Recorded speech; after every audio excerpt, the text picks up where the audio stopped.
right, let's dive right in. We're talking about one of the most incredible and honestly, secret-filled chapters in all of American history. We're going to uncover the hidden messages, the secret signals that might, just might, have been the key to guiding thousands of people to freedom. Okay, so here's the big question, the one that probably got you to click. Could a simple song, something you just hum, or a quilt pattern your grandmother might make, could that really be a secret map to freedom? I mean, it sounds like something straight out of a spy movie, right?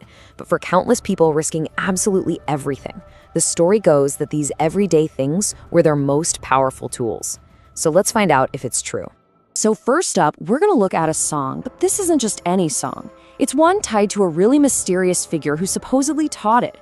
We are talking about the legend of Peg Leg Joe. You gotta love this legend. Just picture it. There's this guy, maybe a sailor, maybe a carpenter, who has a wooden leg. And he travels all throughout the South, going from plantation to plantation. But here's the thing, he's not just there to work. He's basically a secret agent for the Underground Railroad, and he's got a song that is so much more than just a simple tune. And this is where the genius of it all comes in. The song was called Follow the Drinking Gourd, and it was basically an oral map. See, the drinking gourd wasn't a real gourd. It was a code for the Big Dipper. You know, the constellation? It points right to the North Star. So the song was telling you exactly which way to go. And get this, as people were making their dangerous journey, they were also told to look for these secret markings on trees, a left footprint next to a peg foothole. That was Peg Leg Joe's signature, guiding them along the way.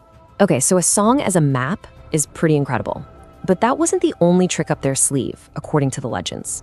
There was supposedly an even more complex system, the quilted code. Think about it. A quilt hanging on a clothesline to dry.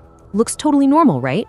But the theory is, these weren't just for drying. They were broadcasting secret messages right out in the open. So how would this even work? Well, the code supposedly started with signals to just get ready. If you saw a quilt with a monkey wrench pattern, that was your cue. Gather your tools, get your head in the game. Then a wagon wheel pattern might appear. That meant it's time to pack whatever you can carry for the journey. And a bow tie pattern? That was a sign to prepare a disguise, find different clothes, anything to help you blend in. Then, once you were actually on the run, a whole new set of quilt patterns would give you directions. The bear's paw? That meant stick to the animal trails through the mountains. Smart, right? You might find food and water there. Flying geese was a no-brainer. Follow the birds, they're heading north. Now, drunkard's path is my favorite. It was a critical piece of advice. Don't walk in a straight line. Weave, zigzag, do anything to throw the trackers and their dogs off your scent. And of course, the North Star pattern, a constant reminder to keep your eyes on the sky.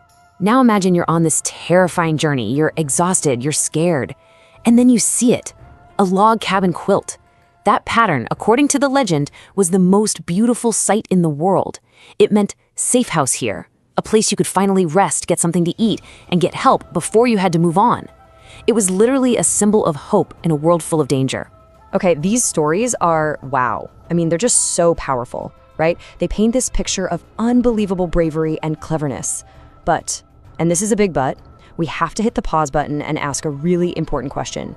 Is any of this actually true? Is it historical fact, or is it something else? And here is the twist in our story.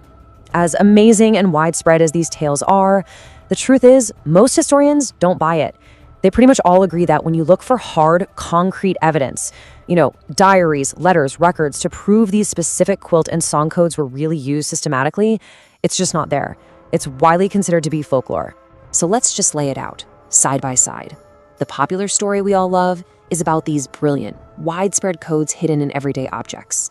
The historical consensus, though, it's that these specific, elaborate systems are pretty much undocumented as actual fact. And, you have to think about why. It would have been incredibly dangerous to write any of this down. So of course these stories were passed down from person to person. That makes them super powerful, but also really, really hard for historians to prove one way or the other. All right, so if they're probably myths, does that just mean we throw them out? That they're worthless? No way. Absolutely not. In fact, this is where the story for me gets even more fascinating. Why do we keep telling these stories? What is it about them that's so powerful they've lasted for generations? It's because their true power isn't about whether every single detail is fact-checked. It doesn't matter if it's fact or folklore. What these stories do, what they do perfectly, is capture the heart of the struggle. They represent that unbreakable human spirit, that fierce, burning need to be free, and the incredible cleverness people showed when fighting against impossible odds. And really, that's their enduring legacy, isn't it? These stories, they give us hope, they inspire us, they're a way for us to honor the unbelievable courage of every single person who risked it all for a chance at freedom. They're these powerful symbols of ingenuity against oppression. And maybe most importantly, they teach us that the fight for liberty is always, always important.